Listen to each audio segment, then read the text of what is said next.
What is up guys, welcome back to Refresh it. इस week tech की दुनिया में काफी कुछ क्रेजी हुआ है। एप्पल इंडिया को मैन्युफैक्चरिंग हब बनाने की सोच रहा है।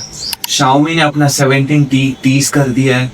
CMF फैंस के लिए थोड़ी सी बुरी खबर है और स्मार्टफोन प्राइसेस को लेकर सिचुएशन थोड़ी सी डेंजरस होती जा रही है। तो चलिए बिना टाइम वेस्ट किए स्टार्ट करते हैं आज की सबसे बड़ी टेक न्यूज। सबसे पहले नथिंग फैंस के लिए एक थोड़ी सी डिसअपॉइंटेड अपडेट आ चुकी है।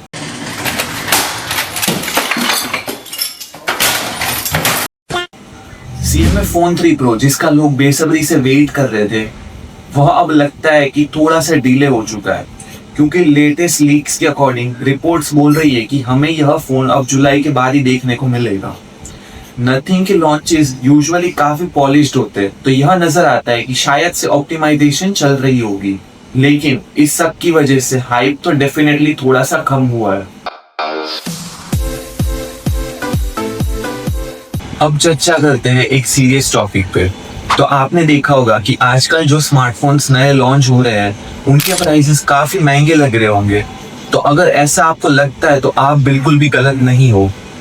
इंडस्ट्री रिपोर्ट्स के अकॉर्डिंग मेमोरी कंपोनेंट्स और प्रोडक्शन कॉस्ट में मैसिव हाइक देखने को मिला है। तो कुछ हार्डवेयर कैटेगरीज में तो 400% तक का इंक्रीज रिपोर्ट हुआ है और इसका डायरेक्ट इम्पैक्ट आ रहा है। फ्लैगशिप्स महंगे हो रहे हैं, mid range phones over priced लग रहे हैं और ब्रांड्स कॉम्प्रोमाइज करना शुरू कर चुके हैं। तो इन सब के बीच में एक अच्छी खबर क्या हो सकती है, तो वह रहेगी कि चाइना की कुछ companies alternate production setup build करने में लगे हुए हैं। अगर सब सही गया 2027 तक प्राइसिंग स्टेबल हो जाएगी, लेकिन फिलहाल तो अपना वॉलेट टाइट रखना भाई। आगे बढ़े तो एप्पल ने फाइनली अनाउंस कर दिया है अपना नेक्स्ट WWDC इवेंट और इस बार तो एक्सपेक्टेशंस काफी हाई सेट हो रखी है। इस बार के लॉन्च में अनाउंसमेंट्स हमें देखने को मिल सकती है regarding iOS 27, UI improvements, performance upgrades और होपफुली कुछ जेन्युइन सॉफ्टवेयर फीचर्स के रिगार्डिंग, क्योंकि ऑनेस्टली रीसेंट iOS अपडेट को स्टेबल होने में काफी टाइम लगा था और एप्पल के सॉफ्टवेयर्स यूजुअली तो पॉलिश्ड होते हैं। तो देखना इंटरेस्टिंग होगा कि इस बार कितना बड़ा जंप हमें देखने को मिलता है। अगली खबर रहने वाली है ओप्पो की तरफ से। तो ओप्पो ने फाइनली अपना रेनो 16 सीरीज क्वाइटली टीज कर दिया है। अगर लीक्स के अकॉर्डिंग देखा जाए तो एक्सपेक्टेड अपग्रेड्स होंगे better selfie optimization, redefined design language, camera and software upgrades and faster charging. तो ओप्पो जनरली सेल्फीज पे काफी फोकस करता है, तो देखना इंटरेस्टिंग होगा कि इस बार क्या हमें कुछ नया देखने को मिल सकता है।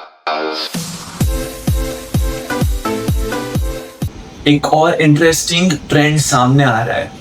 रिपोर्ट्स बोल रही हैं कि 2026 के एंड तक फोन्स और टैबलेट्स में हमें 165 हर्ट्ज और 240 हर्ट्ज तक के रिफ्रेश रेट वाले डिस्प्लेस मिल सकते हैं।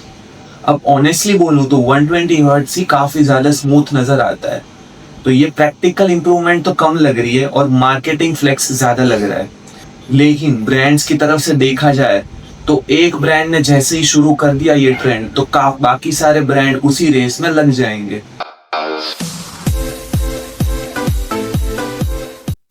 अगली न्यूज है Xiaomi की तरफ से। तो Xiaomi इंडिया ने ऑफिशियली टीज कर दिया है that their next T is coming.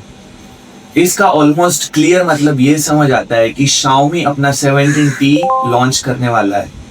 अगर स्पेक्स एक्सपेक्टेड लेवल पे आए तो प्रीमियम मिड रेंज सेगमेंट में काफी इंटरेस्टिंग कंपटीशन देखने को मिल सकता है। Xiaomi अपने एग्रेसिव कमबैक मोड में आने की सोच रहा है और ऑनेस्टली कंपटीशन जितना स्ट्रांग होगा यूजर्स को उतना ही ज्यादा बेनिफिट मिलेगा। तो गाइस ये थी इस वीक की बिगेस्ट टेक न्यूज। सबसे एक्साइटिंग न्यूज आपको कौन सी लगी कमेंट करके मुझे जरूर बताइएगा। और अगर आपको इसी तरह से सिंपल लैंग्वेज में टेक न्यूज देखना पसंद है तो हमारे इस वीडियो को लाइक कर देना और हमारे चैनल रिफ्रेश इट को सब्सक्राइब कर देना। मिलते हैं किसी अगली इंटरेस्टिंग वीडियो में। Till then stay updated and stay refreshed.